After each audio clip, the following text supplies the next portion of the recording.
Hello. Hello. Oh, is she telling you that it's recording? Yeah, recording in progress. You're like, why? Wow, it's not creepy at all. It doesn't feel like we're being taken over by the robot overlords or anything. Yeah, I think the reason they started doing that was because people don't Mhm. know that it's actually recording, Yeah, despite the image in the corner saying right. it's recording. Well, then the odd thing about that too is there was a meeting at Zoom like before Mhm. that feature was ever launched just to talk about like how big should we make that logo, because we don't want it to be imposing, like we don't want it to take over the screen, but we want it to be big enough where just about any user is going to be able to tell, oh yeah, it's recording. We want it to be obvious. And And I then glance COVID up and I see happened. it. Yeah. And now they're like, oh God, we have to make sure that everything is ready to go for every human on the planet. Yep. And yeah, you still have that crowd that's like, did it record? And it's like, yeah, didn't look in the corner. Like, no, I was checking my email and stuff. And it's like, okay, so you weren't really even like in the You weren't call. paying attention. You weren't here in this meeting. Yeah. Yep. Well, That's welcome to this week and welcome. episode 2. I'm Um, Matt. I'm Celine. We are your host. Yeah. Welcome. Woo! Ooh, we remembered this time.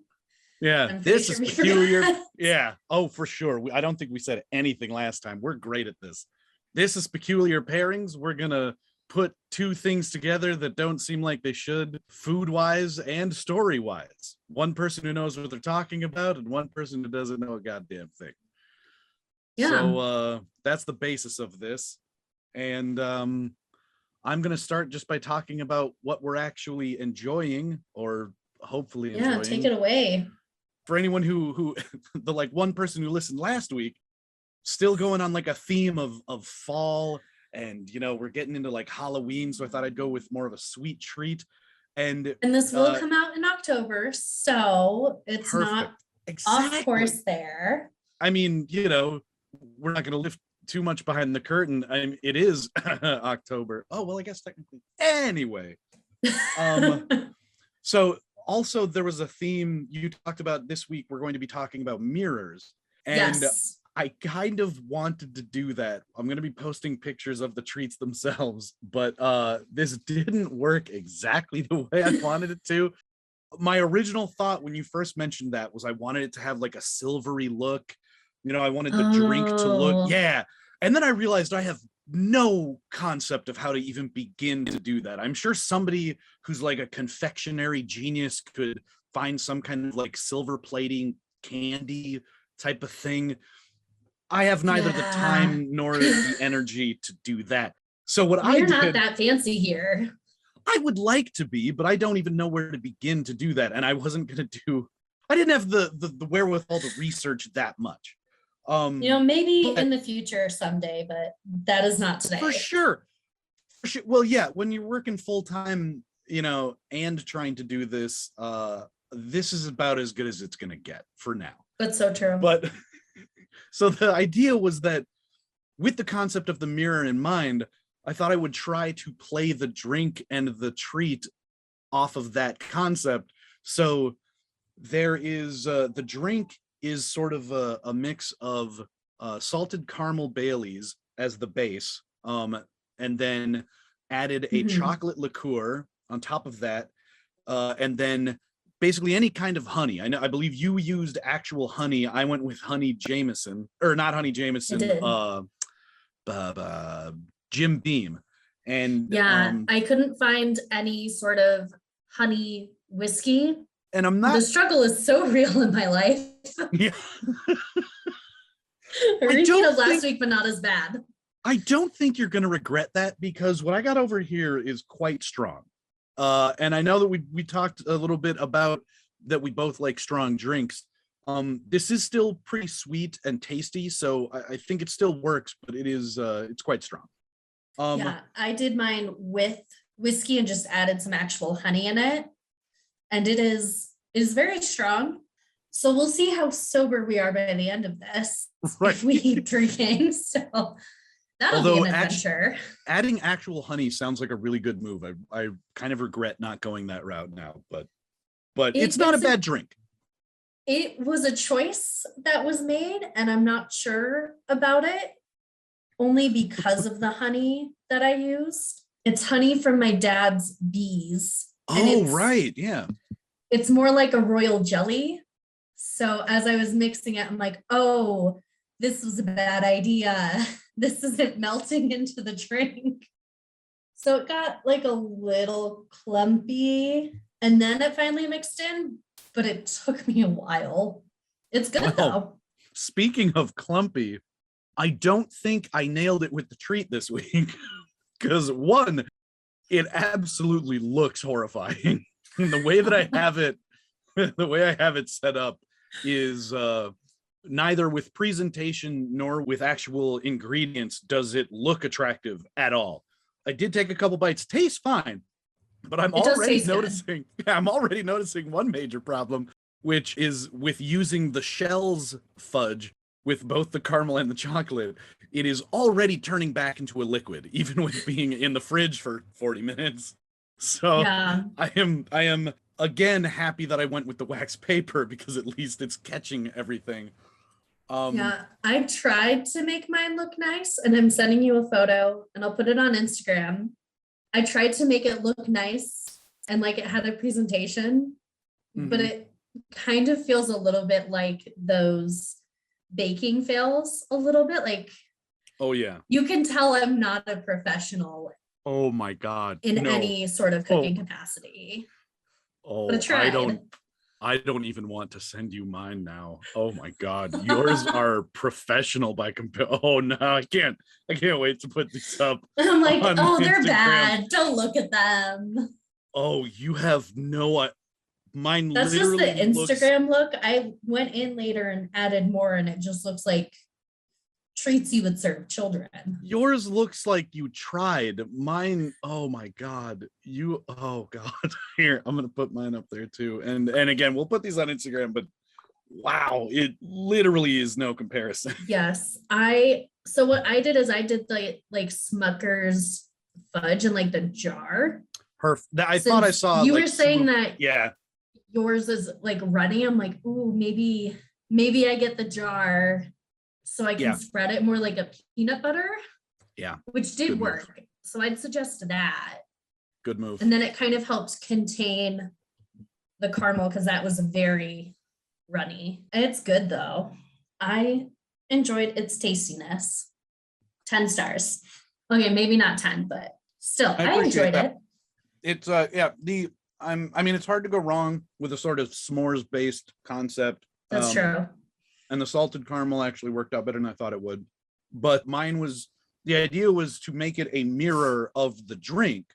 So the base was a graham cracker, double line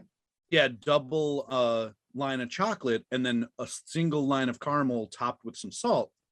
And I see. Yes. I see what you did there. Okay, yeah. So it's sort of, and then when I made my drink, I even took the picture so that it you could see the chocolate on the bottom a little bit. I was really hoping that it would just magically make this perfect like triple layer thing. Did not work, but there is a little bit of a gradient. The trick I've learned is, and I learned this from working at Starbucks actually, is you have a spoon to kind of like gently layer it on. I will say I was aware that there is a trick. But keeping with my theme of doing as little work as possible, I did not look it up. Yes. Well, now you know. I am here with my vast knowledge. Well, then I'm going to incorporate that into the next drinks. One. Nice. At least coffee drinks. And now we know. Yeah, and you know that's half the battle of life. So that is true. I am going to let you introduce the story, and I'm going to take one more bite before they get completely liquefied. Right. So going in a little bit of a different direction today, I actually have a PowerPoint, and I will put these images on social media so everyone else can gaze upon them. I feel like I'm like really at like school and I'm doing like online learning. Oh, it's just images and I let PowerPoint do everything else. So once again, you're already ahead of me in like preparation. I'm very organized when it comes to like work type things. I'm not organized in my normal everyday life. Like I lose stuff all the time, Oh, but we're talking about mirrors. So we're going to get into a little bit of the history, and then I got a great story for you to follow up with it. oh boy. Mirrors, such wonderful things. The first mirrors ever used were likely pools of water, or just where water was still and you could look into the very murky reflection of yourself. Wow. Because they had nothing else. Right. Pretty rudimentary technology, but you use what's available to you, I suppose. I mean, we're talking a very long time ago. Right. So I wouldn't expect anything super crazy at this point in time, because the earliest manufactured mirrors were polished stone, which was obsidian and volcanic glass. And I didn't find a date for that. A long ass time ago. That's when it was used. Whenever humans first started like developing tools, one of the first things they did was be like, I want to see myself.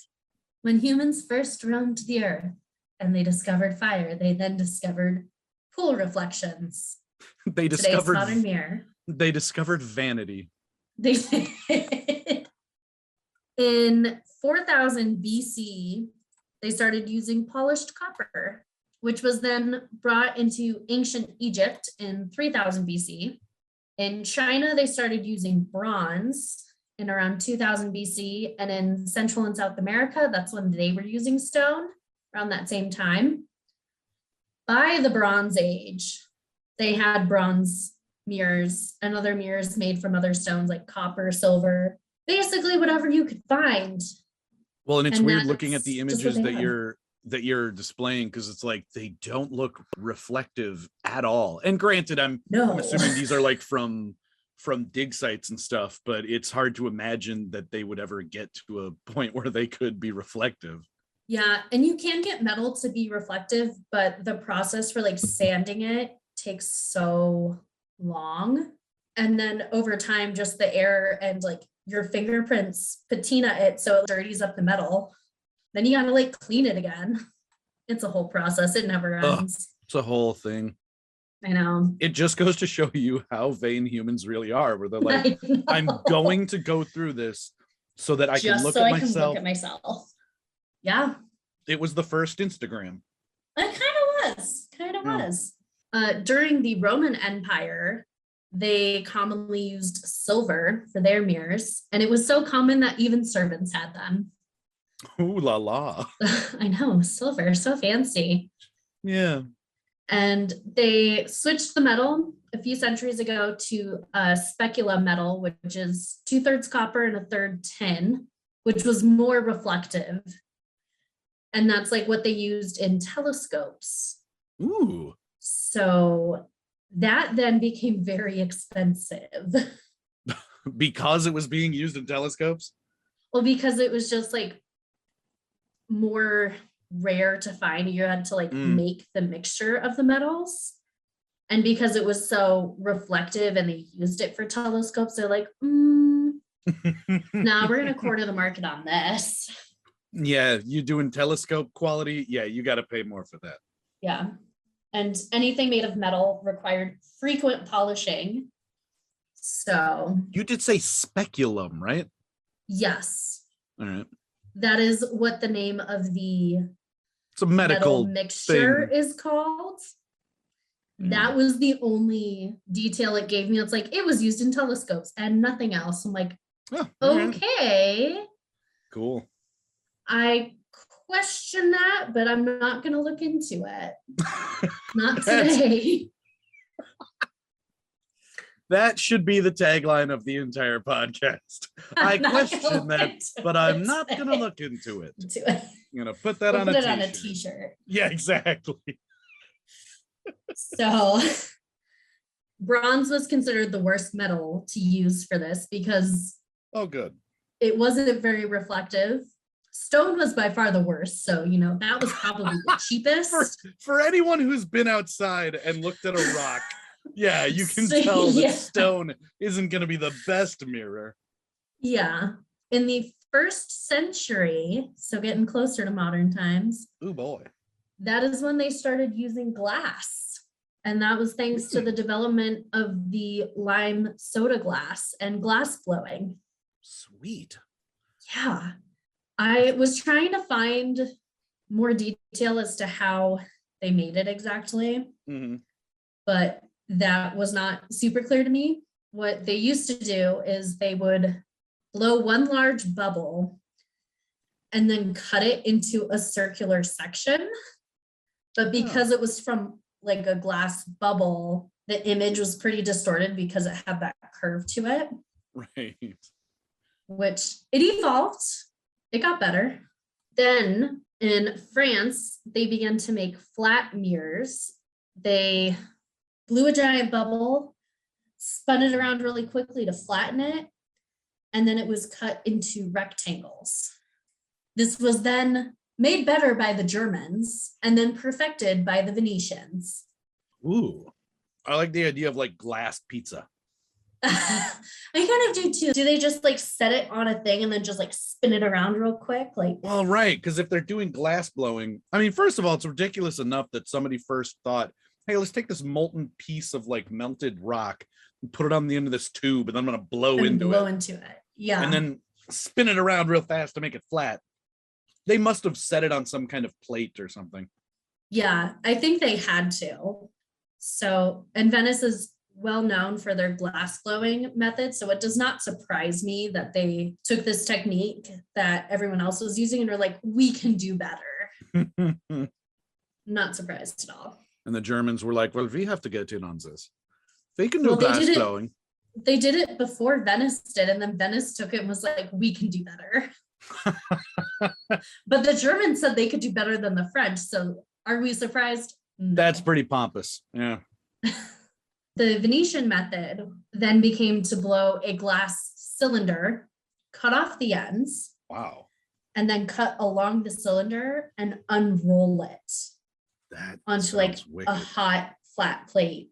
So then instead of trying to spin around this blob of hot sand, and I don't know how well that works. I can imagine that like stuff starts to like fly out. At least in my mind, that's how that works. I can see how they're going for it. And they're like, we want one, we're sick of this circle and cutting into rectangle bullshit. We want one big solid mirror. One long thing. Yeah, leave it to the Venetians. They got the blinds, they got the mirrors. I know. They then adopted putting lead on the back of the glass for mirrors. Boy. Oh, okay. Which great. Yeah. This is when people started going crazy. It is. And they started doing this closer to the 11th century. By then, most of it was then done in Spain. But before then, the Venetians had a corner on the market, so like no one else could do it. Because I mean, if you're going to do it right, make it so no one else can. Exactly. You do it the Venetian way, baby. It's so weird to me that it like moved around. I know. In that fashion, and then even Spain, they're like, well, Spain isn't even doing it themselves. Like Venice is just outsourcing some of their shit to Spain. They're like, well, we're the top of it. Like we're gonna outsource some of the shittier work to the Spaniards. Yeah, I mean that's definitely closer to what ended up happening. Nice. During the Renaissance, this is when they developed the fire gilding technique, so they could then produce a highly reflective coat of tin for the backing over the glass. So like what we have now, more. Okay, good. So yeah, they got away from the lead as fast as possible. Like I'm assuming they didn't realize that lead was bad. They did, just like, but in a way better. It got worse. Oh boy. Because this is when they coated it in tin mercury amalgam. Okay, good. So we're trading out lead for mercury at this point. Great. And they were evaporating the mercury with heat, so it could then produce that thin layer. And so it's just going into the air. Yeah, during this time, that was just very expensive, and they had really fancy decorative frames and everything. Well, and I'd say I'm surprised I haven't heard of this before, but Mad Mirrorer doesn't roll off the tongue quite as well as Mad Hatter. It does not. No. And it's a lot of similar practices with mercury. You know, just slowly poisoning yourself. It's fine. Although I do like the idea of how different Alice in Wonderland might have been if the crazy dude at the tea party was making mirrors and shards of glass rather than hats. Just has like a mirror maze in the middle of everything. You're like, I just want to go home. Why? I actually really like that. And he's like, step into my maze. Oh, it's crazy in here. Oh, and he just like pops out around corners. Oh yeah. My god, that'd be like a terrifying haunted house. And I like this idea. We should call Tim Burton and have him make a new Alice in Wonderland movie with a new, like a cousin of the Mad Hatter who makes mirrors, but he can like jump between them. Copyright 2020. What year is it? 2021. Whatever. It's 2021. It's fine. Yeah. Look us up, Tim Burton. We got an idea for you. We do. Actually, it kind of makes me think of that part in Phantom of the Opera where he like drops down and there's like all the mirrors. And you see like the Phantom in all the different like corners and he can't tell like where he is. So he keeps like smashing these mirrors, trying to like find him. I could see that. I do vaguely remember that. Yes. That's what I picture anyway. Moving forward in time to the late Industrial Revolution, the ribbon machine was invented, which then allowed glass to be produced in mass panes. So it then became very inexpensive to own a mirror. I think it still had the whole like tin mercury amalgam backing on it, so that I don't think that got better for now. Now it's just on the scale of a giant factory, so they're making huge warehouses of mercury laden bullshit. Oh yeah. Okay, great. It's just going off into the atmosphere. Yes. In 1835, this then brought the invention of the silver glassed mirrors, so like what we have today, thanks to German chemist Justus von Liebig. Shut up. His name was Justice? Yes. I don't know if I'm saying that right exactly. It's not necessarily spelled justice. It's not but spelled justice, but I imagine maybe because it looks more like Augustus, that it's Justice. Maybe it's Eustace. Oh, it's probably Eustace, and I'm just really bad at German spelling. Nah, screw it. He's Justice. Justus von Liebig. Oh man, he needs a better last name, but I'm totally down for Justice. Yes. So he invented the wet disposition process, which is putting a thin layer of metallic silver onto the glass and then using a chemical reduction to thin it. You said wet disposition? Yes. Okay. That is what it is called. It sounds like the most like highfalutin way to call someone a wet blanket. He's got quite a wet disposition. Oh, don't invite him again. He does mirrors. He's crazy. Hi guys. Like, oh god, the wet disposition. Wet. I'm so upset. Does sound like language that would also fit within the realm of Alice in Wonderland. So it does, and I mean, in the UK, you can use wet in like any object to like be an insult. Sweet. So like you don't have to call someone a wet blanket. You can call them like a wet mailbox. It works. No one's gonna question you. You're quite the wet McDonald's, I say. Wet McDonald's. Oh. Today, mirrors are categorized by shape, structural method, and reflective material. Sweet. And that's it. That's mirrors. Very short history today. Yeah. A long but uncomplicated one overall. It is. They've been around for a very long time, but nothing super crazy has happened. It does seem like a product. Yeah, it does seem like a product that doesn't, like, by its very nature, can't benefit from a lot of upgrades. They're like, hey, we put a digital clock in this one. Cool. It's still just we put a ring light around it. Yeah, but you didn't really change the mirror. Like, it's still just glass with tin and a little bit of mercury. I mean, I know we don't use mercury anymore, but yes. But with that, I have some superstition for you because all mirrors have superstition. Are we going to start with the 7 years? Yes. Perfect. Because that's the one I know. Yes. 7 years of bad luck. It is the most popular myth. Makes and the sense. myth or superstition is that you break a mirror and you have 7 years of bad luck, which goes back to the ancient Romans, where they believed life was renewed every 7 years. So that's where they get that time frame.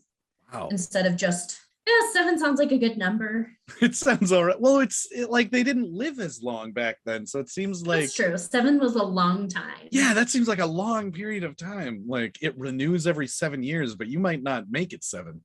That's true. You might die before then. You'll die in the war. It's half of 14. I wonder if that has anything to do with the Ides. Like, is there I wonder if there's a name Well, for the 7. Ides is 15. Oh shit! I thought. The Ides of March is the 15th. All right, so I'm learning. I'm here to learn. I thought it was. I always think of it as 2 weeks. Half of a month. It's 2 weeks, but. Oh, like a 12th night? Is that what you're thinking of? No, 2 weeks would be 14. Yeah, a 12th night, I'm pretty sure is 14. That doesn't make any sense. Why would it be called It doesn't. Nothing about it makes sense. All right, well, screw it. Then I don't feel as bad. I mean, Ides doesn't even make any sense. Wait, are you thinking of a fortnight? Yes, that is what I'm thinking of. I'm very much thinking of, so they have 12th night, which is a fortnight from Christmas. That's what I was thinking of. Wait. Okay. I thought you were just finally down to my level for a second, but a 12th night is actually a thing. It is a thing. It is. Okay, damn it. It's usually when people burn their Christmas trees in like a big bonfire. Oh my. Because they're all dry from Christmas. Oh. It's fun. If you've never been, it's fun. It's usually really cold. I actually have done that, and it is quite a lot of fun. That's the biggest bonfire I've ever seen. And if you haven't done it, I highly recommend trying it at home. Don't try it at home. Don't try it. Yeah, don't try it at home. In Eagle, they have the fire department running it. So so it's almost like a disposal day. Like bring your tree they're down. Like, hey, bring your tree. We'll burn it for you. I'm like, awesome. Yes. Oh yeah, and you bring some like chili and some hot cocoa and just sit outside and watch them burn all the trees. It's beautiful. Sweet. Yeah, I'd be down for that. Yeah. 12th. So that's a 12th night. So it's 12th night is a special fortnight because Christmas. Yes. Is that where the 12 nights? Is that where the 12 days of Christmas comes from? No, I think that comes from something else. All right, write that down. We'll put it on the list of podcasts. Okay. Whatever a 12. Give me 2 seconds. I'm gonna write that down. It's fine. Add it to the list. That was a long tangent. We left 7 years a long time ago. Yeah, circling like a mirror. Yes, we're returning to our origins. That is the superstition of breaking a mirror. We got no reflection, which means you have no soul. Oh. Yeah, which is the most commonly associated with vampires, but I guess it's also with witches because neither of them have souls. Oh, okay. Yeah, I think I've pretty much only ever attributed that to vampires. I maybe once saw something with witches and I thought that was weird. But that makes sense. Yeah, like if the original superstition was not having a soul at all, that would make sense. Yes, and the reason they have that as if you don't have a soul, you don't have a reflection is because mirrors are meant to reflect your soul back to you. So if you don't have one, you can't have a reflection. And as we have stated, vanity is the most important thing to humans. So if you didn't have a reflection, they're like, oh God, what's wrong with you? Yeah. You don't have a reflection. Your mirror doesn't work. Bitch. Did you hear that, Jessica? Stacy doesn't have a reflection. Oh my God. I knew it. I saw her at school and I was like, why do I only see myself standing in the mirror? It's like, oh, because you're a slut. Totally. Sorry, it's like the worst time to take a sip of my drink. I'm like, yeah, this will be good. I was like, oh no. I was trying to not choke and die. Our next one is Bloody Mary. Oh yes. Which I am genuinely curious about how this shit got started. That's the thing is nobody knows. Like nothing. Well, God damn it, Celine. I know. Anytime like I've heard about Bloody Mary or like heard Yeah. about like the superstition with mirrors, like nobody seems to know where it came from, but they That's seem to unfortunate. think that it most likely is Mary Tudor Mm. because of how many people she killed for not being Catholic. Oh, oh, that makes sense. Yeah. She's gonna But come for you in the mirror. it's interesting because I'm pretty sure Elizabeth killed more people. Like she executed more people, but I could be wrong. Like it's the fact that like she's not the most bloody monarch actually, but hey, gotta hate someone. Exactly. People get famous for weird Superstition, reasons. they do, they really do. Just look at Logan Paul. Ha! We don't know why, but here he is. Oh, the internet, you weirdo. It is. So I have always heard different things about how many times you're supposed to say her name while like standing in front of the mirror. Mm-hmm. I've also heard like you're supposed to turn the lights on and off. You're supposed to like spin around a certain amount of times. Like every story is just a little bit different. Right. Yeah. And then she's supposed to either appear as you or like behind you, like in front of you or behind you. Right. Yeah. The one it's so different even growing up, like with kids at school, we would hear slightly different stories. And the one that I always remembered hearing the most was turn the lights off. And I don't think it was a requirement, but some people would say like you have a candle burning, like a single candle burning in front of the mirror. And then she would not necessarily take your place in the mirror, but she would appear like as a face in the mirror in front of you. And then she would like reach through the mirror essentially and kill you or whatever. Yeah. Ours was you had to turn the lights off and spin around 3 times and say it. And then like the same thing, she'd like appear where your face is and like kill you, which I remember as a kid being like so afraid of that. But then like because you're like spinning around in the dark, you see yourself. Oh yeah, no, it easily, I could totally see how that would get incorporated because it would distort your vision just enough to make it look like it's happening. Yeah, I think me and my brother and a couple of our friends did it like twice before the age of 8 or something. And I just remember it being like wholly disappointing. Like it's just, that's it. But there's always that little bit of tension where you're like, what if it actually happens? And then afterwards you think, why would we, like, even if it's like, why do we do that? Yeah, even as like a young skeptical mind, like, why would you even tempt it? Like it doesn't, just on the off chance that it's actually quite make sense. Yeah, it's like grow up a little bit more, gain some more knowledge. Like, why would you? Because the outcome is death. There's no positive aspect to it. Like, why? When you're that young, you do not think of those things. Like, very true. All.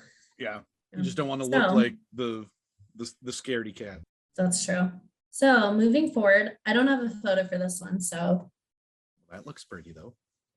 Yeah, we'll get to that one. Going back to last week's episode with using mirrors to see your future husband. This is one we didn't cover, so this one's going to be a little different. It does incorporate Halloween though, because you have to do it at midnight on Halloween. Perfect. You peel an apple, throw the skin in. It has to be one long length, so all in one go. Mm-hmm. You throw it over your left shoulder with your right hand, and you are supposed to see your future husband in the mirror. And I'll get into like the logistics a little bit more. Oh, the logistics are important. So you're supposed to have a lit candle. Oh, okay. In front of the mirror. And like after you peel it, you then take a knife and cut it into 9 pieces, into 9 slices. Wow.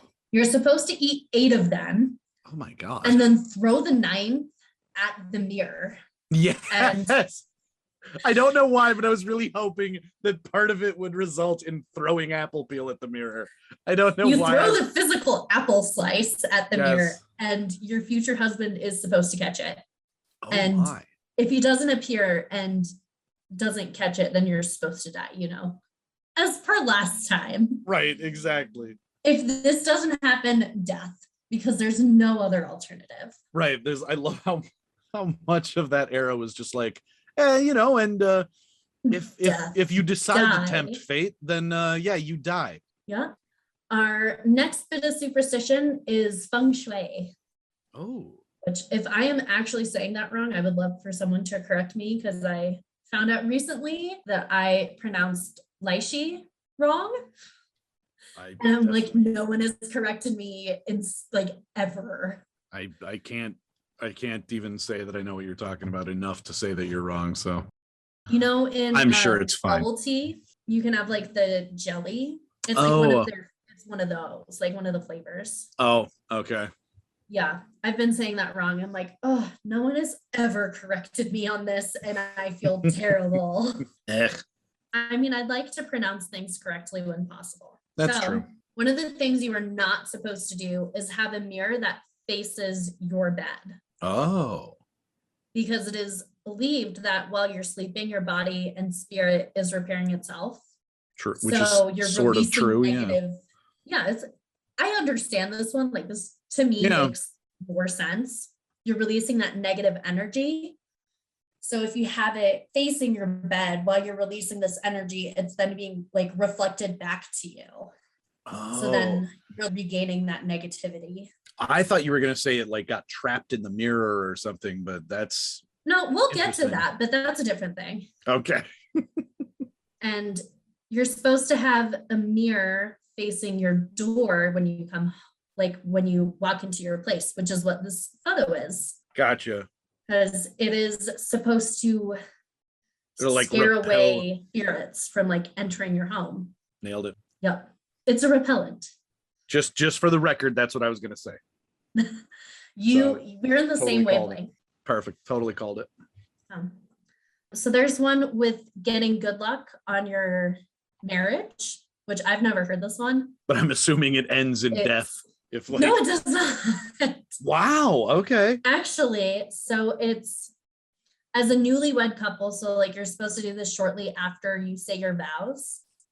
You and your spouse are supposed to look into the mirror with each other. And what it's supposed to do is create an alternate universe where your two souls can live together forever in happiness. Aww. So, I know, this sounds like super sweet. Like, yeah, but then in reality, you and your mortal husks are left with each other for a temporary, like, so it creates an alternate universe where like alternate versions of you get to live happily, and then you are left in this realm to just be like, well, I guess we're stuck together now. Yeah. I mean, I don't know if maybe part of it is the idea with like your soul getting trapped in mirrors, that like that's what the idea is like supposed to then be after you die. Either way, I think my vibe for this episode is I'm going to try to find any positive thing you say and turn it negative. I think that's fine. Okay. It's good to be skeptical. For sure. And one of the other things with good luck is they do this in the Jewish tradition, which is breaking the glass. I always wondered about that. Yeah.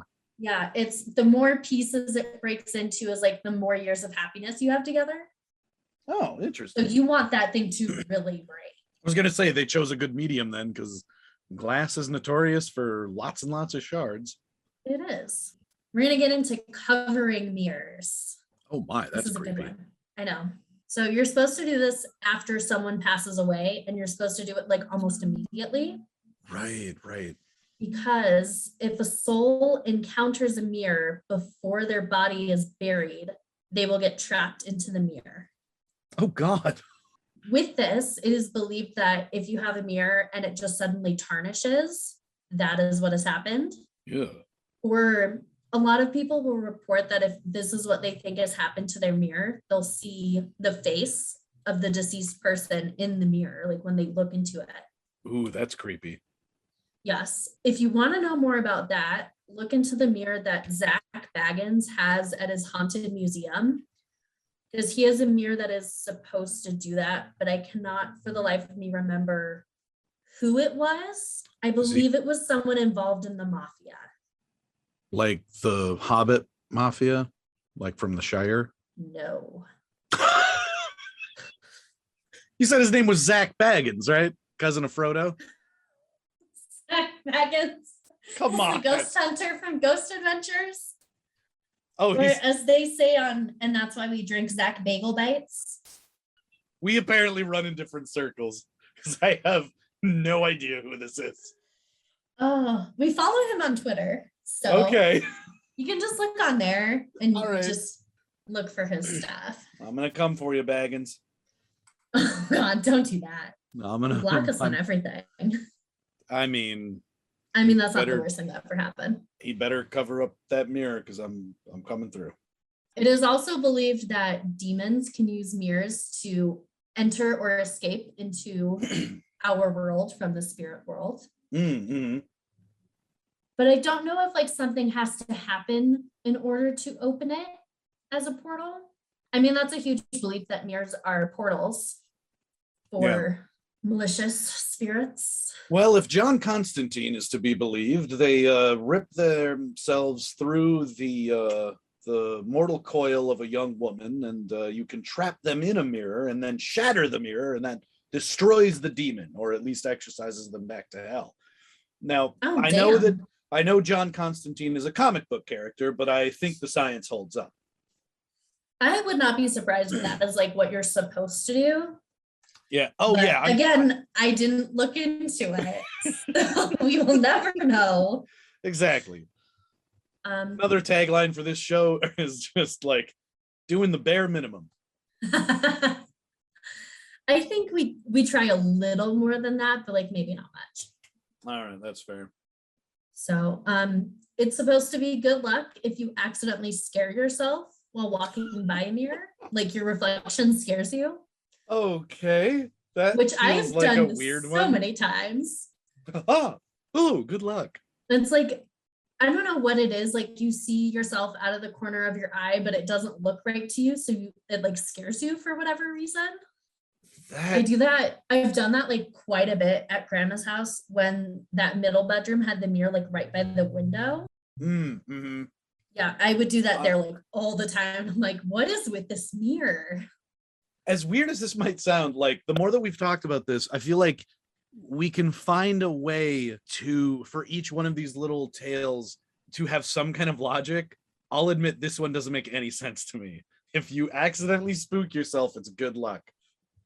Yeah, this one did not make sense to me. I'm like, okay, like I don't know how Why? that tracks, but cool. Yeah, I don't understand how Like, that. I understand the like seeing yourself and like that out of the corner of your eye, like spooking you, but I don't know how that's supposed to be good luck. Well, and if there was more to it, like if you see something that you weren't expecting, like it's like a demon trying to possess you, but when you look at your reflection and you get spooked, it scares the demon away. Like I could, and then you have. God, I feel like such a because, badass. right? Oh my God! Gotcha, demon. Yeah, my Ah. sheepishness has saved me once again, and now a year of good luck for no reason. I mean, I'll take the good luck, but I'm Sure. Yeah, I don't understand it. I was gonna say I'm not gonna question the result, just Yeah. the mechanics of it, I guess. Yeah. And our last little bit of superstition is what is called as mirror calming. Like So- like with an L, calming. Yes, like you are calming Okay. yourself down. Fair enough. All right. Yeah. So you're supposed to do this if like you're feeling nervous or anxious. You're supposed to look in the mirror to help make yourself less socially awkward. But you just scared yourself, so you just got good luck. Why would you be anxious? I don't know. Maybe this is another time. I suppose, yeah, some people would spook themselves. They'd be happy And about the you're good luck. But nervous? yeah, you get anxiety because you're like, oh, what if it didn't work or something? All right. Oh, maybe. But it's supposed to help you develop a bit of a better sense of self, but you're not supposed to look at it for too long. Of course, or you'll because die. the spirit world will steal your soul. Oh my God. So you spook a Yes. demon. You spook a demon to give yourself Stay good too luck. long and they take your soul. Well, but that's just going to build your anxiety more. How are you supposed to use the mirror to calm yourself when all you can think of is, okay, I better set a timer? And not to mention, like, back when this was prevalent, I'm sure they didn't have like good clocks and stuff to time themselves. Oh, How do they know how no. long they're supposed to look? God damn. I Man, really don't know. You know, some people say that today's world is scary, but I mean, living back in some of these times, I don't know. I'd say the like 30s and 50s are pretty scary. well, that's true. And I'm not saying that today's world isn't scary. And I suppose part of it is that we have a lot of science to back up certain things. So we know for a fact that some things are true and that That's we're all true. likely going to die within the next like 100 years from global warming and whatnot. But these people back in these times, like we know now that this is all bullshit, but they believed it. They believed that the spirit world was going to take their They soul. wholeheartedly believed it. Oh my God. Then why even have a mirror? People, they're vanity. See, all comes Vanity back to wins humans every time. It's like capitalism. Capitalism always prevails. That's true. It literally always does. It so does. It's just it's just another step up from vanity. Wall Street is capitalism's mirror. It is. It kind of is, actually. Mm-hmm. And if you stare too long, it'll steal your soul. Yeah, it really will. Oh man, we get deep on this podcast. We do. I'm making myself another drink to prepare for this next one because it's a my bit God. of a doozy. That's a good sign. Well, now I'm excited. Have you seen the video where the girl finds an apartment behind her mirror? Oh, I don't think I've actually seen it, but I've heard. But you've heard about it. Yeah. So I saw this and I actually was telling my roommate about it. I'm like, yeah, like that's so horrifying. Like she could have had this guy like come through the mirror if he really wanted to. Yeah. And she's like, actually, that's happened before. Like, I have a story for you. I'm like, oh. What? Which brings us to the story of Ruthie Mae McCoy. Oh, that is a spectacular name. She has a great name. I think she is she from like that I thought she was like from Ireland. No, she's not from Ireland. She is from Chicago. Oh, Ruthie. Yes. From Chicago. So Ruthie is from Chicago. The more I read about her story, the more I'm like, I respect Ruthie so much. So during the time Ruthie was living in the south side of Chicago in the projects of ABLA, she lived in one of the brownstone Y-shaped buildings called the Grace Abbott Homes. I'm pretty sure those are still standing today, as far as I know they are. She lived in what was considered one of the most dangerous buildings in ABLA. Oh. And the building she lived in was most known for its dark interior, malfunctioning elevators, pitch black stairwells, cocaine, and PCP addicts. Oh my God, plus people in the walls? Jesus Christ. Ruthie, get out of there. I know. So Ruthie was born in Hughes, Arkansas. She was one of 8 children. So imagine like one of our aunts and uncles, one of 8. I was just gonna say that sounds about right for that time. When she was very young, her family moved from Arkansas to Chicago, which I guess at the time that was the thing for a lot of families of color to do, was to move to Chicago from the South. I don't blame them. Yeah, that's fair. Not necessarily specifically Chicago, but leaving the South generally seems like a good plan. In general, especially during the like 20s. That would have been around when she was born. I didn't get an exact date, but she would have been born in the 20s and 30s. Yeah, it seems like generally the further back in time you go, the more good of an idea it becomes to leave the South. Yes. Ruthie attended Phillips High School for a little more than a year. Not sure what she did after that, but she did start to show some signs of mental illness beginning in her 20s. Oh. Her family and relatives were not entirely sure what her mental illness was. And of course, during that time, mental illness is not a thing you really did anything about. For sure. Yeah. You were just the weird one. Yeah. And for her, like some of her signs and symptoms were paranoia. She'd talk to herself and she'd have some like bouts of anger. She'd just get really angry sometimes. Okay. It's starting to sound like you're just describing me. Like, oh God, am I Ruthie? No. I But do. Ruthie, I do talk to myself. I will be out I think a delivering mail. lot more people talk to themselves than more people are wanting to admit. Because I know I do For that, sure. but Well, and I think since the era of Bluetooth headsets and stuff, especially with them becoming smaller and smaller, yeah, it feels so much more comfortable to just be having pretend a you're on the full-on, phone. yeah, kind of like be having essentially a full-on conversation with nobody around. And I'm basically just standing there like, what kind of bread do I want? Is this kind of the, and I'm like literally speaking questions to Like, no one. Do I like want this bread or like do I? Yeah. I do that at the store. Like I do this in my normal life. It's just a thing. Okay, I do feel a little better then. Not, I think when it gets to the point where it's more on the side of delusion, as if you were speaking to someone who's not there.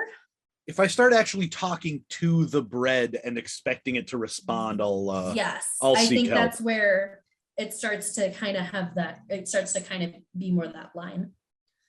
So Ruthie grew up in a devout Baptist household. Her mom was a huge Baptist. So a lot of her family thought that her mental health problems was because she was no longer going to church or the demons were taking over her. Yeah, that sounds about right. Yeah, unfortunately. Unfortunately. You ain't getting enough Jesus. Yes. You don't have Jesus, mental illness, obviously. Yep. Insert eye roll here. It is kind of a weird fine line with religion where it's like, oh, you're talking to yourself? Well, you don't have enough Jesus. And then it's like, you think Jesus is talking to you? Well, you're getting a little too much Jesus. You're crazy. You're like, oh, that's too much. You went a little too far. Yeah. Ruthie only had one child. She had a daughter when she was 27. She never married. Her daughter's father didn't really stick around. Oh. And it was during this time that some of Ruthie's mental health had worsened. So off and on, her daughter would stay with other family members. Right. Unfortunately, because of her mental health, it kind of prevented her from holding down a job long term. Yeah. Because she would be in and out of mental health institutions just to try to take care of herself. So Ruthie and her daughter lived in the Dearborn Homes, which is like one of the South Side projects in Chicago. They later left to then live in the what they called ghetto apartments on the south and west sides of Chicago. Oh. I didn't get any names for those specific buildings. At one point, Ruthie was taking care of her grandson. I think she had grandsons, one of her grandchildren, while her daughter was in jail for about a year, during which their basement apartment flooded. Oh my gosh. Yes. And they're having a rough go. Yes, she had a bit of a rough go of it. And I like, whew. Yeah. I don't know what I would do in this situation. I'd be really upset. With her basement apartment flooding in the Humboldt Park apartments, she then applied for emergency housing. Fair. Where she requested to live at Wentworth Gardens on the south side so she was closer to relatives. And she specifically requested to not be in a high-rise building, which is what ended up happening. She ended up then being placed in the Abbott Homes in May of 1983. So those buildings, she was on the 11th floor. Oh, wow. So absolutely nothing she wanted. She preferred to be in the ground levels. Although I can imagine, I've actually find that to be a slightly odd request considering that her basement apartment just flooded. I'm like, yeah, put me as high up as you can get. I don't want that flooding shit to go down again. With that, it doesn't quite make sense, but it'll make sense a little later on. Fair enough. All right. With just the way like these buildings worked with other people. Oh, okay. It'll make sense. So while living at Abbott Homes, Ruthie was known as like the bag lady. She would dress as such, curse at strangers, and wave sticks at teenagers that were in her way. Oh my. Although her neighbors had said she had recently turned over a new leaf and was being a little less ornery. A little less. A little less, but I like how she's a crazy cat lady without any cats. So she's like, I'm just gonna give me these bags. I mean, Ruthie, you do you. Yeah. I support it. Go get it, Ruthie. You be that crazy bag lady. That's all right. Unfortunately, with a lot of people in this building, they all faced some struggles with mental illness. So having to deal with mental illness while living in the projects, like you're dealing with demons inside as well as like outside your home. Right. So that sounds like classic US. It does. It's America. Yeah. Not much has changed. No. That's the unfortunate part. Yeah. So the first 2 years, Ruthie lived in her apartment with her daughter's boyfriend, and her 2 grandchildren. Although Ruthie and her daughter's boyfriend did not see eye to eye, and they would often fight with each other. Shocker. I know. In 1985, tension had grown to be enough that her daughter's boyfriend, and her grandsons ended up moving out, which only seems to aggravate Ruthie's mental health condition, which makes me sad because since she was living alone, she's then living in constant fear of like being mugged or burglarized. Oh, for sure. She had her apartment complex change the locks at least twice while she lived there. And some of her neighbors said her behavior started to seem a little more bizarre. Like she would wear heavy winter coats in the summer and several pairs of pants. Oh my God. And then in the winter, she would be like laying in the snowbanks making snow angels. Well, that's just fun. I was gonna say, that just sounds like she's living her best life making snow angels. The winter is a bit much. She's been overly hot all summer. She's super excited for it to be winter. That just sounds nice. Sounds like a winter person to me. Exactly.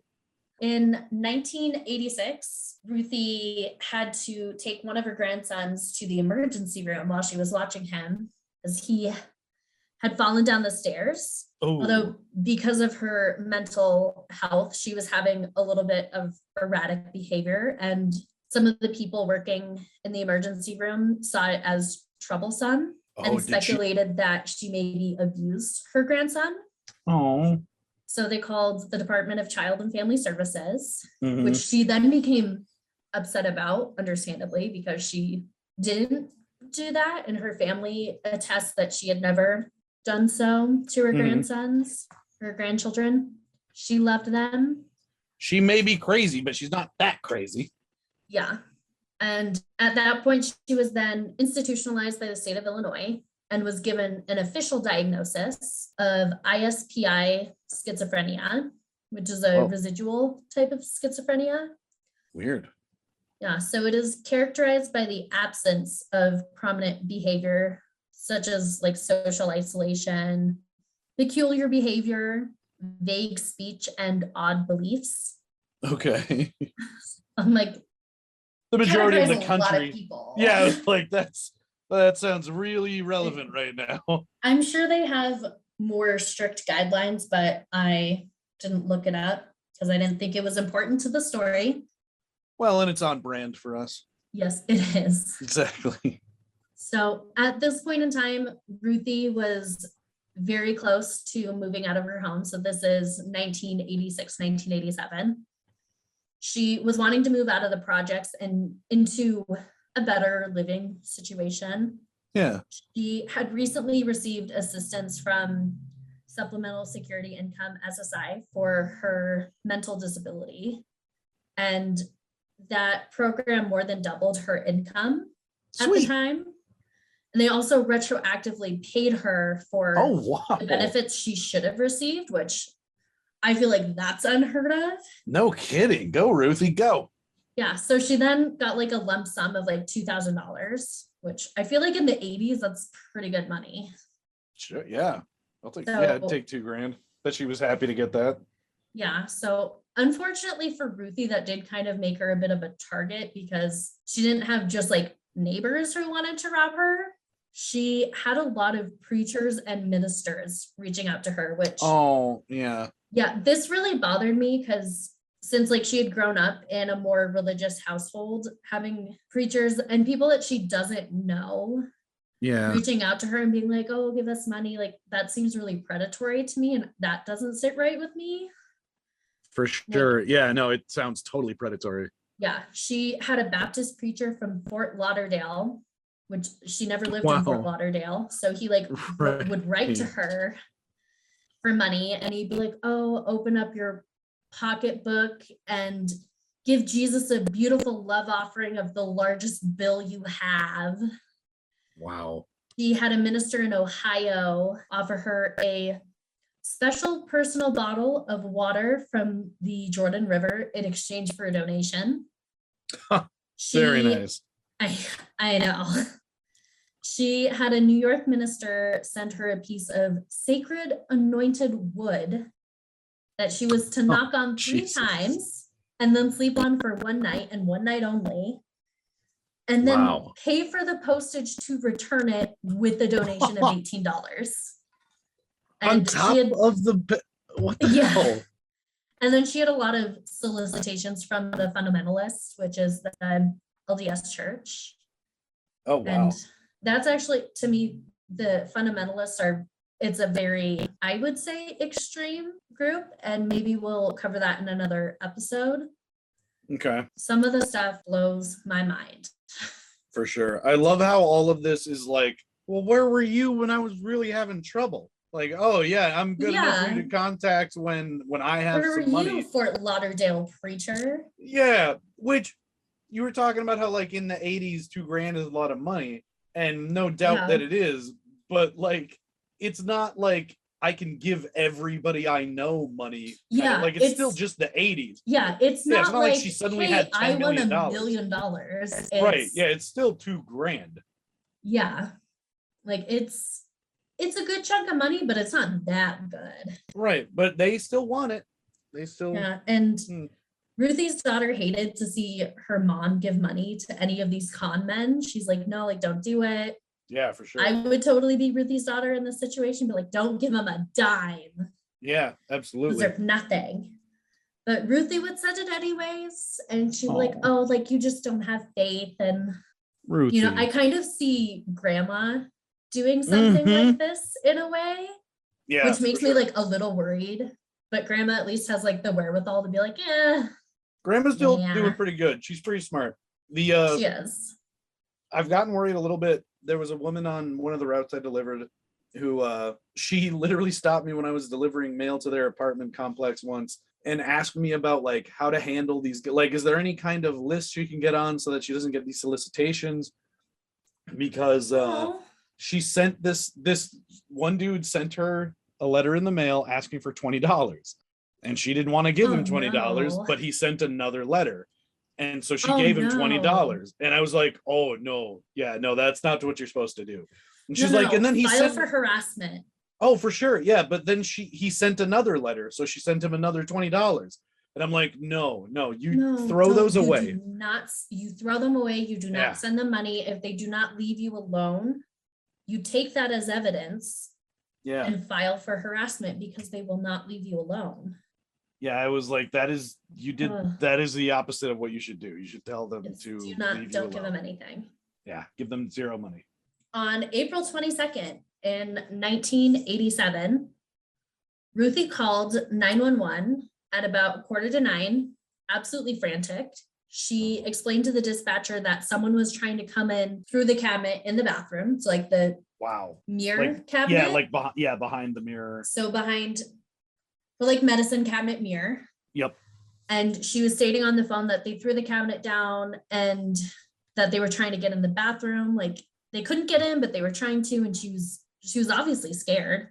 For sure. Yeah, that's creepy. And the dispatcher wasn't sure what all she was trying to explain to him, and sent a police officer to her apartment for a disturbance with the neighbor. That's what the report was. Okay. He didn't report that it was a break-in attempt when he spoke to the police dispatch. Right. Which could be why the police didn't arrive as quickly as I'm sure Ruthie was hoping for. For sure, yeah. Because they just think it's her and a neighbor having like a dispute or something. Yeah, like they're gonna cool off. Maybe by the time we get there, like it'll be over. Who knows? At 9:02, another 911 call came in from the same apartment building, and it was one of Ruthie's neighbors. They Oh, reported hearing gunshots and shouting from Ruthie's apartment. holy crap. So then 2 more police officers were sent to the scene. So at about 9:10, 4 police officers arrived at the apartment building. They drove around to the office and got a key for Ruthie's apartment, which didn't work. Oh my, So okay. they weren't sure if they should break into the apartment since she didn't answer when they knocked. Right. And they tried speaking to other neighbors. No one answered across the hall. The neighbors down the hall said they didn't hear anything. They contacted the office and were like, oh, like, should we break into the apartment? Do you have a different key? They said, no, we don't have a different key. We don't think you should break in because if something happens, like, you're liable for damages. Mm-hmm. So they considered their options and they ended up leaving the building at 9:48. Wow. So the next evening, another call to the Oh, police that's was the made. end of that instance? Like they Yes, just that's the end of the evening. That was it. Wow. They went home. The next day in the evening, another call was made by Ruthie's neighbor, Deborah. She asked for a welfare check on Ruthie. She always stopped by her apartment on her way out of the building and in the building when she like went to work or went anywhere. And since she didn't stop by, Deborah was worried. She Yeah. always does this. Something's up. Like, can you go check on her? So about half a dozen police officers arrived, as well as 4 to 5 security guards, Oh my God. which I feel like that's a little overkill. That's a lot of people. But they felt bad about the last night because they're like, we really didn't do anything yesterday. So we'll Yeah, but to have like 10 to 11 people for a welfare check that is, is to me, that that is a seems like lot. really absurd. Like, I already not forgot that it was much for just the night before. yeah, I already forgot it was just a welfare check. Yeah, they knocked on the door. They didn't answer. Again, the security guards are like, no, like, don't break down the door. The tenant could sue us for property damage. Like, we don't want to deal with that. So, Right. and they're like, and then like, if you do that, someone has to like guard the door for safety because they don't have a door anymore. Hmm. They're like, oh, okay, I guess we'll leave. So then the next day, Deborah called again. Good on you, Deborah. Go, Deborah, go. She contacted the office and she's like, hey, no one's answering. Like, no one seems to be doing anything about this. So the office for the building then brought in a carpenter to drill through the lock. They're Wow. like, okay, fine. We'll do something. We'll do something. Finally. Yes. It's only been 2-3 days. They then found Ruthie in her bathroom, laying on her side in a pool of blood, hand over her chest and wearing one shoe. Oh. She had papers and magazines and coins thrown all about the apartment. There were signs of a struggle. Police officers said there was a bit of a smell. So they're like, oh, this definitely didn't happen like today. I don't know why I was expecting a better outcome. I really thought that she was going to be fine. She was going to be fine sitting on her couch sipping tea. Yeah. Unfortunately, Where the hell have you all been? I've been That- sitting in here with this weirdo coming in and out of my apartment. To be fair, that would actually be a great ending. I really thought that's what it was going to be, that she's just sitting there and some No. dude was in a pool of blood. She's got a gun. She's like, well, he broke into my house. Mm-hmm. No, that was unfortunately not the case. Oh. The medical examiner determined that Ruthie had been shot 4 times by a gun of medium caliber. Wow. 1 bullet passed through her left shoulder, 1 through her left thigh, a 3rd through the right side of her abdomen, hitting her liver, and a 4th through her chest, which severed her pulmonary vein. Whoa. So her cause of death was internal bleeding. Yeah. And homicide, obviously. Right. Or I guess I think the method would be homicide. So the medical examiner believed that even if they had gone there that first night and tried to take her to a hospital, just because of her injuries, she wouldn't have lived. Right. I mean, you sever your pulmonary vein, it's a pretty big deal. Yeah, that's a lot of blood loss really quickly. It is. So unfortunately, most of the tenants in Ruthie's building are used to this level of violence. Oh. And unless something super extraordinary happens, most of these stories are not talked about. Right. So with this apartment building, on average, they are killed at like a rate of 2 to 3 times more than anyone in the area. Oh, Jesus. Yeah, this building is like not a safe building at all. There's usually a death about once a week. Oh my 2 to 3 God. times, 2 to 3 times in the summer, because that is a real thing, that like there's more homicide in the summer months. Right. People out and about heat, just doing more stuff. The heat gets to people and people are like way more angry. Yeah. Wow. So, 2 to 3 times. Yeah, at the end of April, Ruthie was one of 3 residents killed in that apartment building.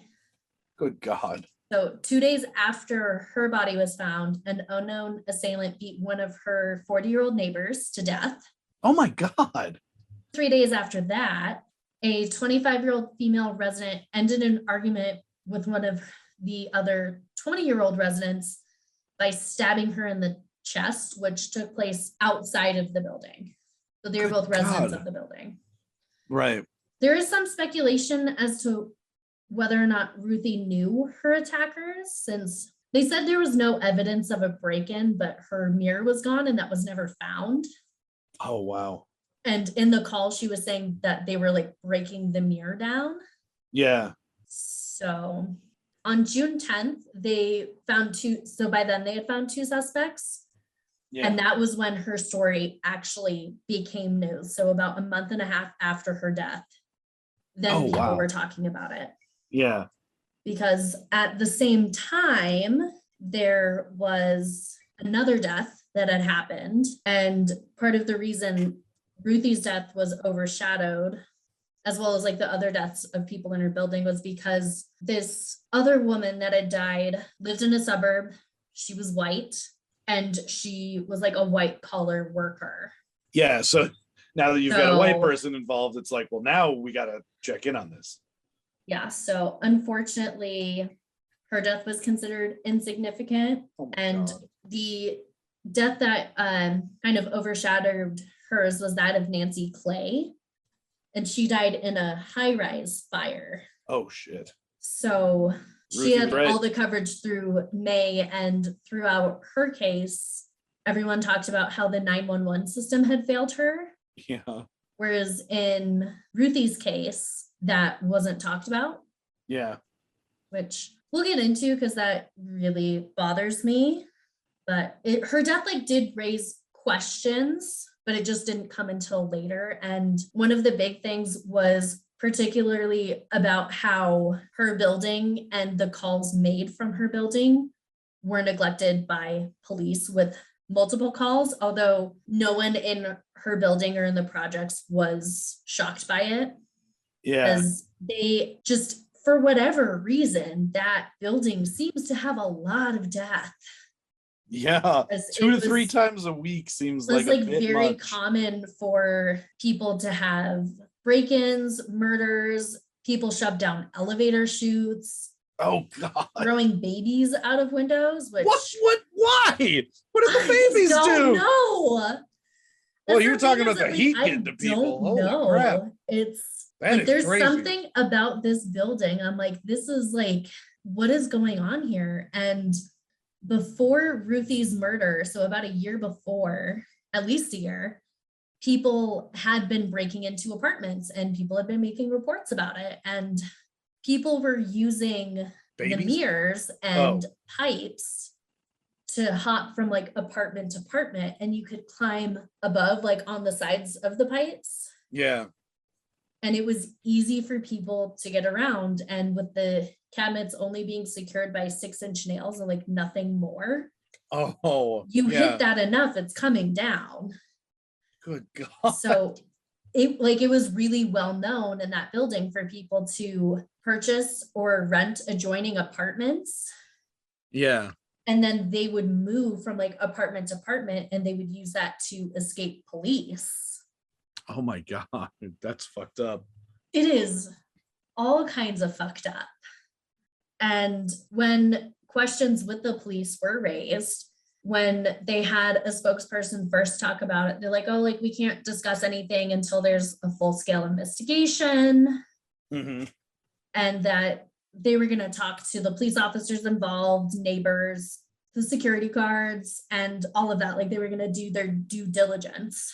And then when they were later asked about the progress, they're like, oh, like we didn't need to talk to anyone because there isn't really anything to report.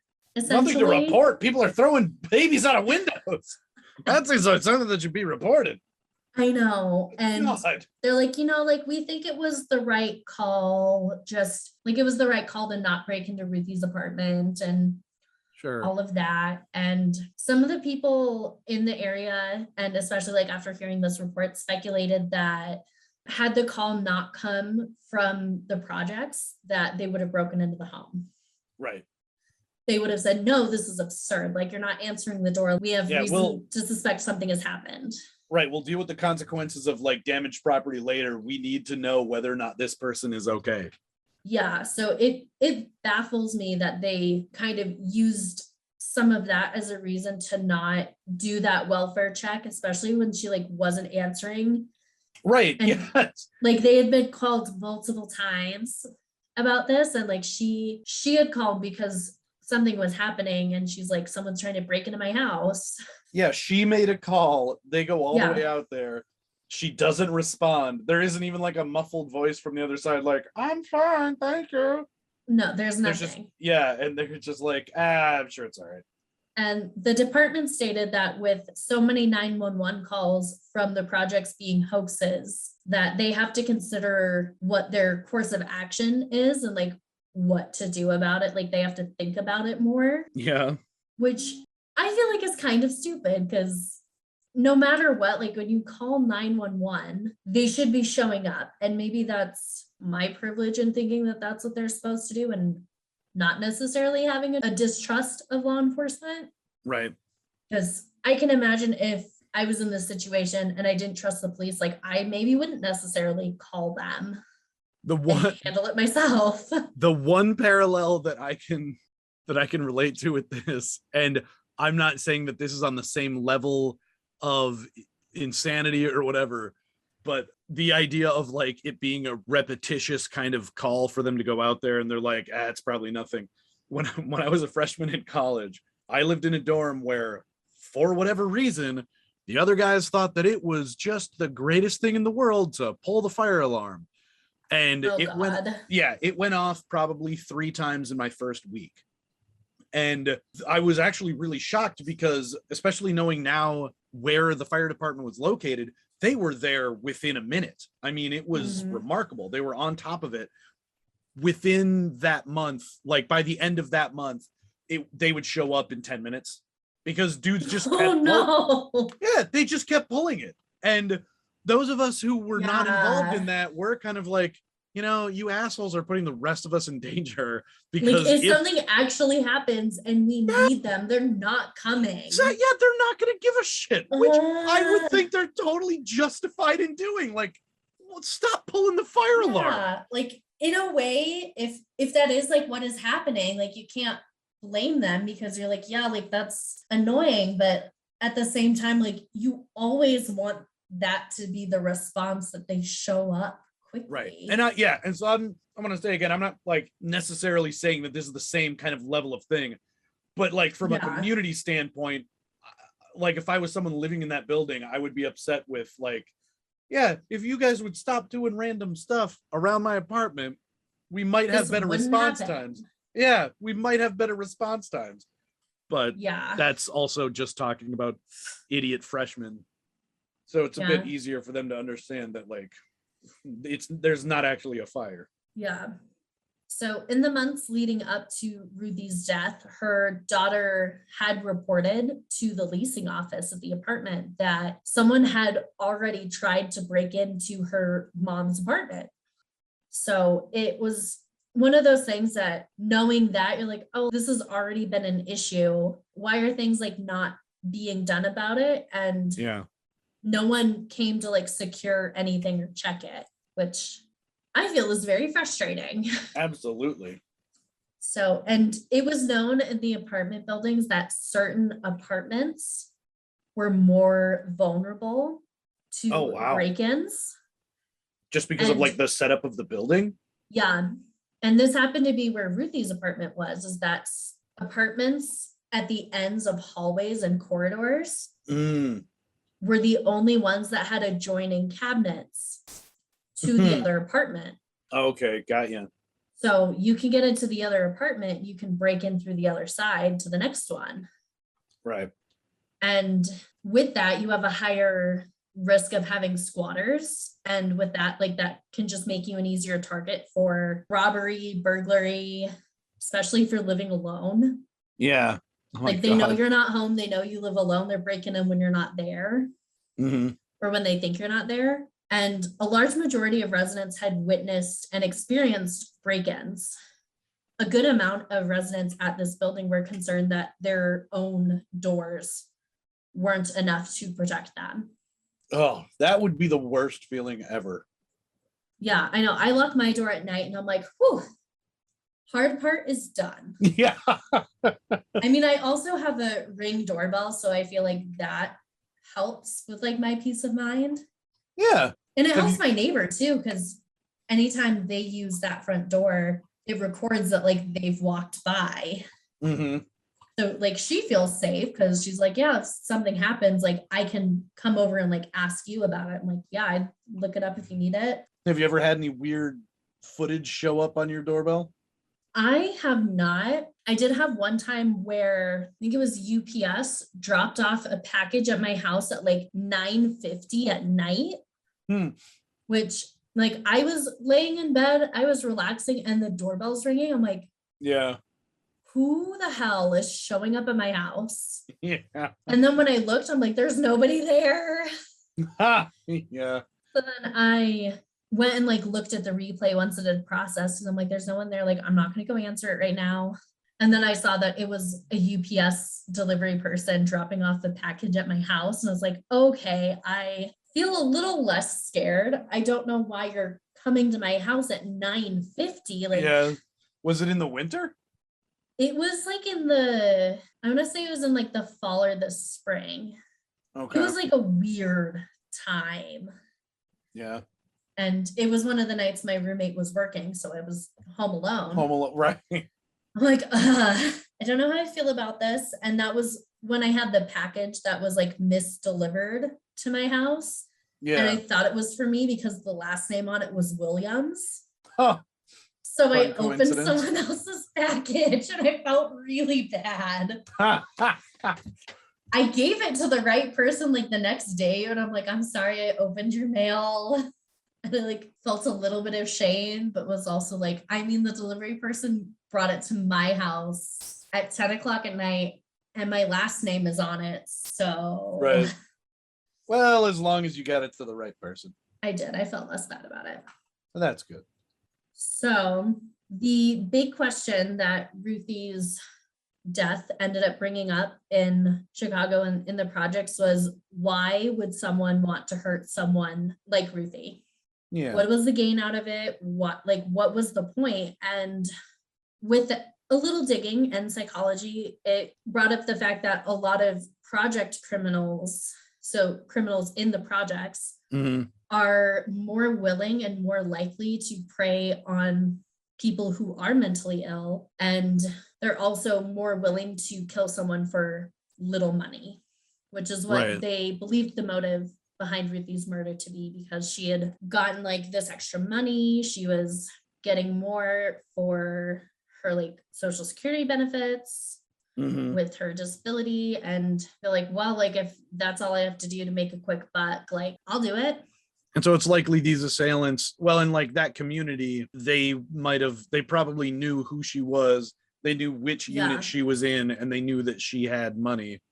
Yeah. And like I said earlier, it is believed that she knew who the assailants were. Right. Or they at least knew her. Like there was some sort of knownness about each other. A certain level of familiarity. Yes, that was what I was looking for.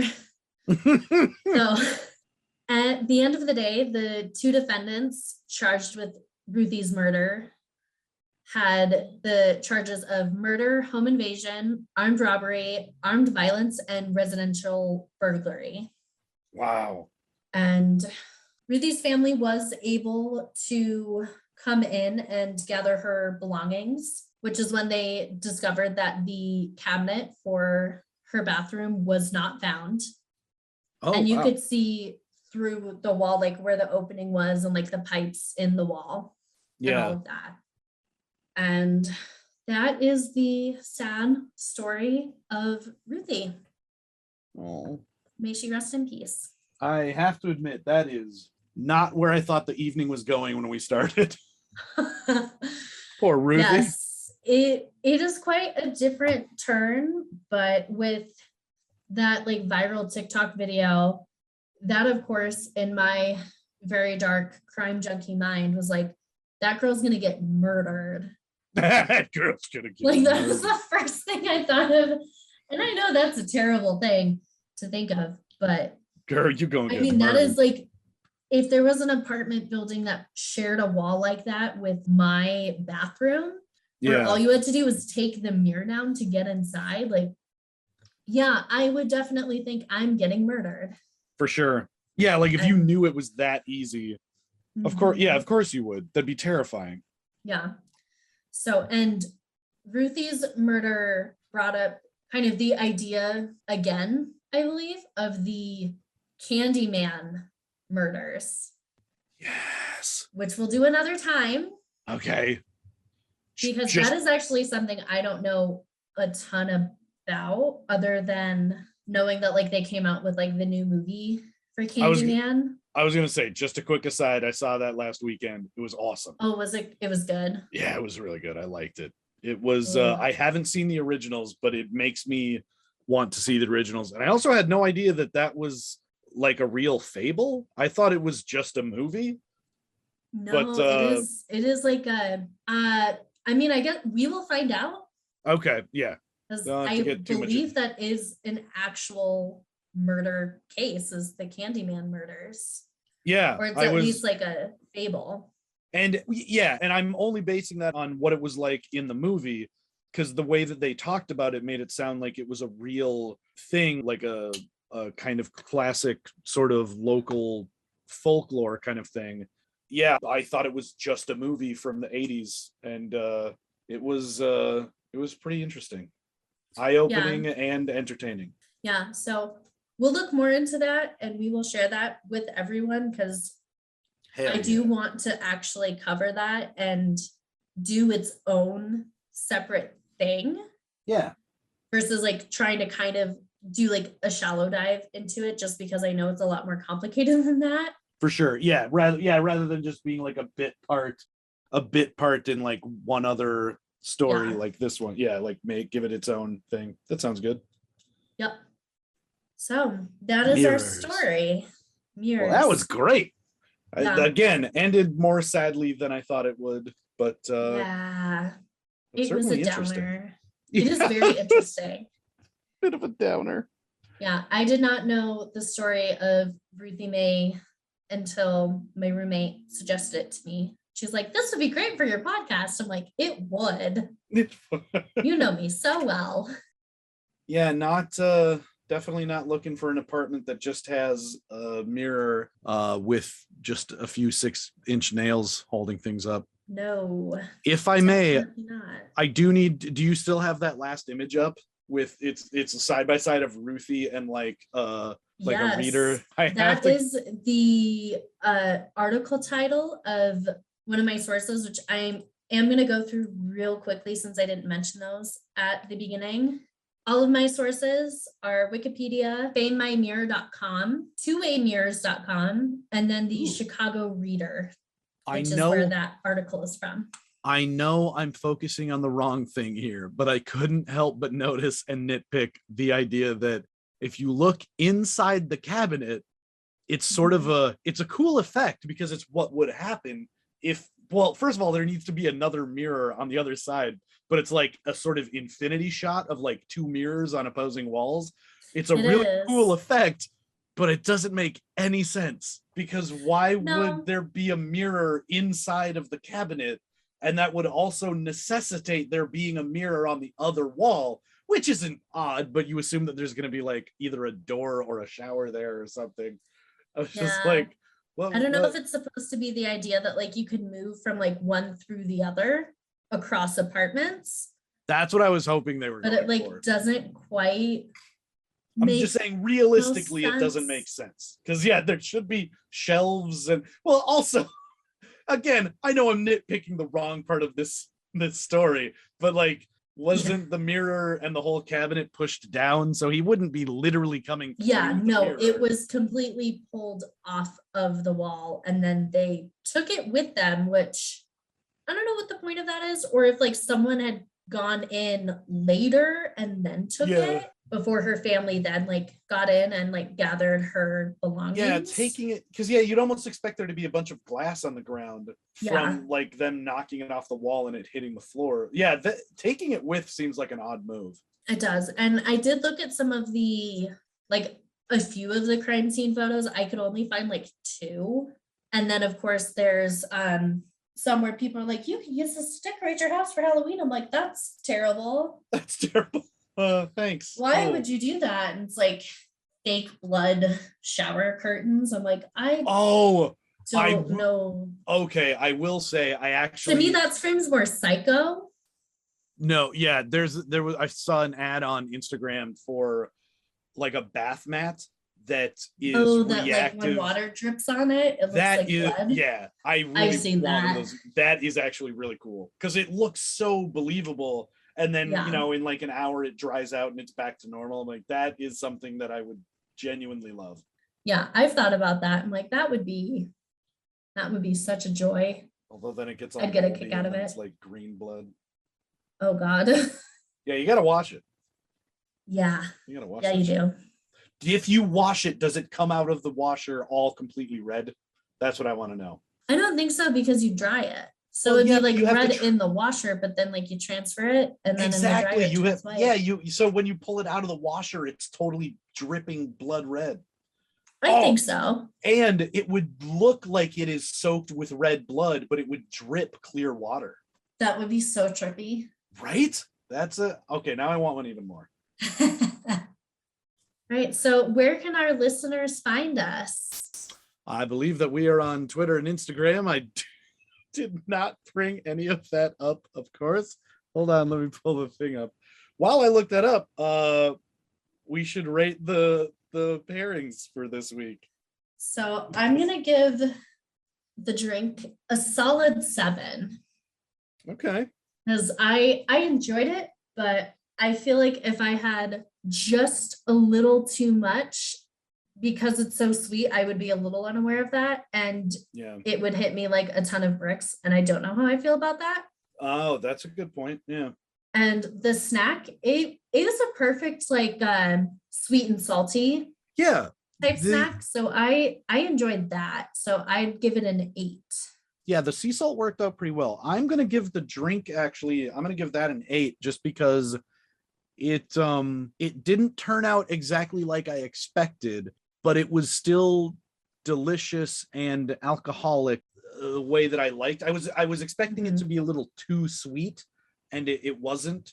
So I could see myself drinking it into the evening. And I do think you raise a good concern about it being sort of deceptively tasty. So like you're not really thinking about imbibing a lot of alcohol. But yeah, it's not like when you drink a glass of wine and you're like, ooh, I know I'm gonna get drunk from this. It's like, will I? Probably not. And then you're like, oh wait.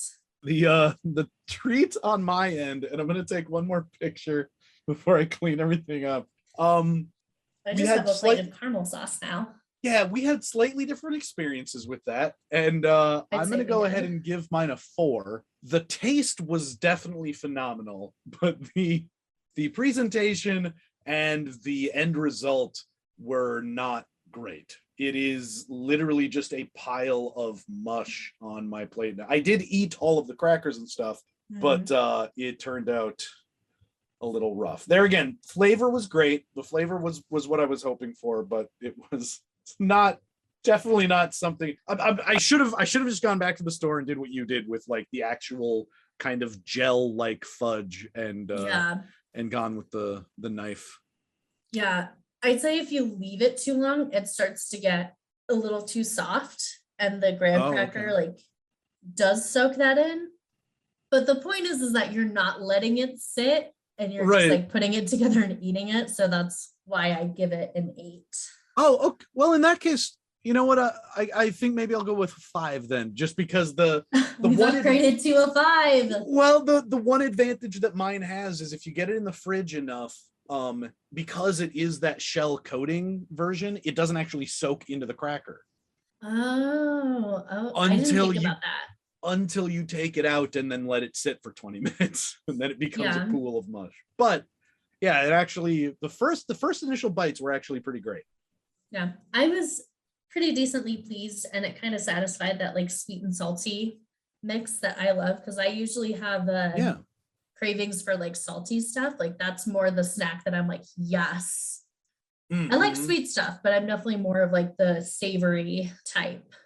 Yeah, that worked out really well. I was surprised. I also liked, did you get the same kind of graham crackers in like the mini I did. packs? I really like that, just because I don't need that much sweets. So it was nice to be able to open like just a half pack of like just the 8 squares. And be like, yeah, now I don't feel like I have to eat the entire like pack of The entire thing of graham Yeah. crackers. Yeah, it worked out pretty Yeah, good. that is very nice. I did really enjoy that. Yeah. And now I just have graham crackers for just a snack if I want. Hell yeah. And a buttload of alcohol. Yes. Well, if people want to, they can find us on Twitter at Peculiar Pairings. The end is spelled PARIPOD. You can find us on Instagram at Peculiar Pairingspod. And if you have any suggestions or hate mail, you can send it to peculiarpairingspod@gmail.com. Please don't send us hate mail. That's fine. My heart can't take it. We're going to ignore it. I'll read all the hate mail. We'll give it all to Matt. So only send it to Matt, please. Put that in the subject line. Yeah, I'll start a mini-sode just reading all of your crappy emails. It'll just be me crying into a bottle of whiskey for like 20 minutes. It's like, it'll be like mean tweets with Jimmy, or exactly Jimmy Kimmel. Oh yeah, I'm gonna start totally sober, and for every tear I shed, I'll shoot some whiskey, and by the end I'll be like, and boner dickface69@gmail says, you guys are pieces of shit. Oh, okay, thanks, boner dickface. I'm gonna go cry. Thanks. We appreciate it. Keep sending them in. We'll keep drinking and thinking. Another t-shirt. Boom. Drinking and thinking. Drinking and thinking. And you all can find us on Patreon. It's patreon.com/Peculiar Pairings podcast.